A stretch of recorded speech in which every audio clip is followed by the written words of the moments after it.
अस्सलाम वालेकुम दोस्तों, मैं ਤੁਹਾਡਾ ਹੋਸਟ ਅਮਰ। ਤੁਸੀਂ ਮੇਰੇ YouTube ਚੈਨਲ ਦੇਖ ਰਹੇ ਹੋ ਰॉ ਅਮਰ ਮਲਟੀ ਟੈਲੈਂਟਡ ARC। ਅੱਜ ਤੁਹਾਡੇ ਨਾਲ अंडा शामी ਦੀ ਬੜੀ ਫੇਮਸ ਬੜੀ ਜ਼ਬਰਦਸਤ ਲਾਹੌਰੀ ਸਟਾਈਲ ਦੀ ਰੈਸਪੀ ਸ਼ੇਅਰ ਕਰਨ ਲੱਗੇ ਹਾਂ। ਲਾਜ਼ਮੀ ਟਰਾਈ ਕਰਨਾ, ਅੱਛੀ ਲੱਗੇ ਦੋਸਤਾਂ ਨਾਲ ਸ਼ੇਅਰ ਕਰਨਾ, ਬੈਲ ਆਈਕਨ ਦਾ ਬਟਨ ਦਬਾ ਲੈਣਾ ਤਾਂ ਕਿ ਲੇਟੈਸਟ ਵੀਡੀਓ ਜਲਦੀ ਤੁਹਾਨੂੰ ਮਿਲਦੀ ਰਹੇ। ਚੈਨਲ ਸਬਸਕ੍ਰਾਈਬ ਕਰਨ ਦਾ ਥੈਂक्स। ਔਰ ਜਿਹੜੇ ਲੋਕਾਂ ਨੇ ਨਹੀਂ ਕੀਤਾ ਚੈਨਲ ਸਬਸਕ੍ਰਾਈਬ ਕਰਨਾ ਨਾ ਭੁੱਲਿਆ ਕਰੋ, ਲਾਜ਼ਮੀ ਕਰ ਲਿਆ ਕਰੋ। ਰੈਸਪੀ ਨੂੰ ਅੱਛੀ ਤਰੀਕੇ ਨਾਲ ਨੋਟ ਕਰ ਲੈਣਾ, ਬੜੀ ਜ਼ਬਰਦਸਤ ਰੈਸਪੀ ਹੈ। बनाना शुरू कर दें जी। अंडा शामी ਤੁਹਾਡੇ सामने एक सब तो पहले ऑयल ऐड करांगे 3 चम्मच। फ्लेम मीडियम टू लो, और मीडियम टू लो तो फ्लेम पे ही बनता है। कभी भी तेज़ आंच से ना बनाने की कोशिश करना, ख़राब हो जाएगा, जायका अच्छा नहीं बनेगा। चॉप किया है मीडियम साइज़ का एक प्याज ऐड करांगे। कभी भी स्लाइस कट के प्याज इसके अंदर ऐड नहीं करना, उसका जायका गंदा आएगा, बेकार आएगा। प्याज को ज़्यादा ब्राउन नहीं करना, हल्का जा फ्राई करना है, ज़्यादा ब्राउन नहीं करेंगे कभी भी, ताकि कलर डार्क ना हो जाए।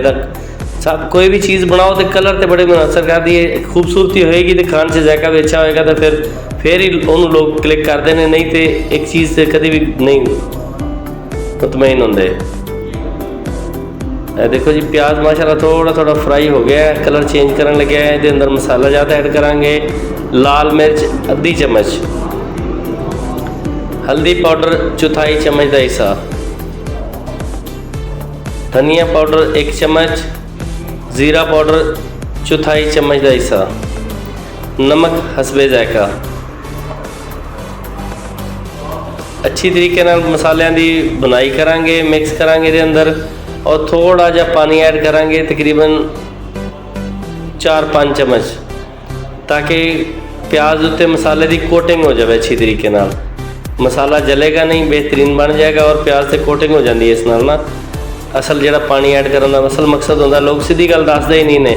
असी तो इंशाअल्लाह ताला की गल खोल के दसते हैं ताकि कस्टमर को समझ आ जाए, हर तरह की बनाने वाले बंदे को परेशानी ना आए।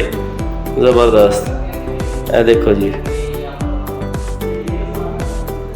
2 शामियाँ चिकन शामियाँ ऐड की ने, तोड़ के भी पा सकते सी, लेकिन असी साबत ऐड की ने ताकि क्वांटिटी का भी पता लग जाएगा। और तुहाडे सामने देखो, इसके अंदर ही तोड़ांगे, मसाला अच्छी तरीके से कोटिंग कर जाएगा, कलर भी अच्छा निकलेगा, और बुनाई भी हो जाएगी शामियाँ के नाल।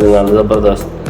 देखो देखो, ये अंदर बिल्कुल टुट गई ने, शामियाँ मिक्स हो गई ने, मसाले ने कोटिंग कर ली है।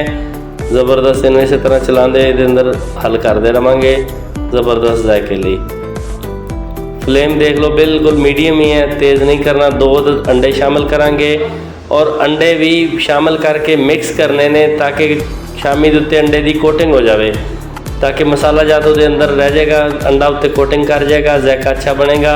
अगर अंडा अलहदा पकेगा, शामी अलहदा पकेगी, तो जायका अच्छा नहीं बनेगा, जायका भी अलग आएगा वह। इस वास्ते ये चीज़ा लोग नहीं दसते, रेसिपियाँ कामयाब नहीं होंदियां, बंदा देख के बनाता भी है तो मज़ा नहीं आता। असल वजह दसते ही नहीं ने जी है। ये देखो, अंडा उसदे नाल हल किया है, शामी की कोटिंग करी है, कलर भी अच्छा हो गया। जो शामी का डार्क कलर सी अंडे की वजह तो अच्छा हो गया। ये देखो, थोड़ा चिमटन की कोशिश कर रहे हैं, लेकिन इन्होंने खुरपे की मदद नाल साफ कर लाँगे। कभी भी नॉन स्टिक से ये चीज़ नहीं बनानी है, ये खास ख्याल रखना है। नॉन स्टिक से बनाने नाल बड़े नुकसानात ने, या तवे ते बनाओ या फ्राई पैन सादे च बनाओ। इस चीज़ का खास ख्याल रखा करो। नॉन स्टिक लोग बड़ी शौक नाल इस्तेमाल करते हैं, लेकिन बिल्कुल बेकार बर्तन ने नॉन स्टिक के। कुछ अरसे बाद एक्सपायर हो जाते हैं, बंदे को पता ही नहीं होता, फिर इंसान को नुकसान मिलता है जो फिर बंदा पछताता है बाद। इस चीज़ का भी खास ख्याल रखा करो। बेहतर है सब तो तुसी तांबे की चीज़ इस्तेमाल करो, नहीं तो उस तो बाद सिल्वर इस्तेमाल कर लो बस। ये देख लो, ज़बरदस्त बन रहा है। देखो, बुनाई हो रही अंडे की, अंडे का कच्चापन दूर हो जाए तो उस टाइम तक इन्हू पकावांगे अच्छी तरीके नाल। देखो, कोई तले नहीं चिमटिया, कोई मसला नहीं, थोड़ा जहा चलाते पका लो, मेहनत कर लो थोड़ी जी, बेहतर है। बाद सेहत खराब कर लो तो कोई फायदा नहीं है। नॉन स्टिक के चक्कर से लोग पे ने, बीमारियां चिमड़ी जा रही ने, चुप कर खाई जा रहे हैं। इस चीज़ का ख्याल कराया करो मेरे भाई। सेहत सब तो लाजवाब चीज़ है, अल्लाह पाक की नेमत है, वो तो वह खास ख्याल करो। ये देखो जी, माशाल्लाह कितनी प्यारी ज़बरदस्त बन गई अंडा शामी लाहौरी स्टाइल। लाहौरी तवे ते बना देने, थोड़ा घी ज़्यादा पाते हैं, बड़ा स्वादी बनता है। नान नाल या तंदूरी रोटी ना सर्व करो, नाल गार्लिक मायनीज़ हो या दही की खालस चटनी बनी हो, बड़ी लाजवाब होंगी है। ये देखो जी, सर्व करते हैं। फ्लेम बंद कर लेना है, खास ख्याल रखा करो। तवे वाले फ्लेम नहीं बंद करते, बंदा खा रहा होंदा जले तो जायका रहा होंदा सही होंदा है।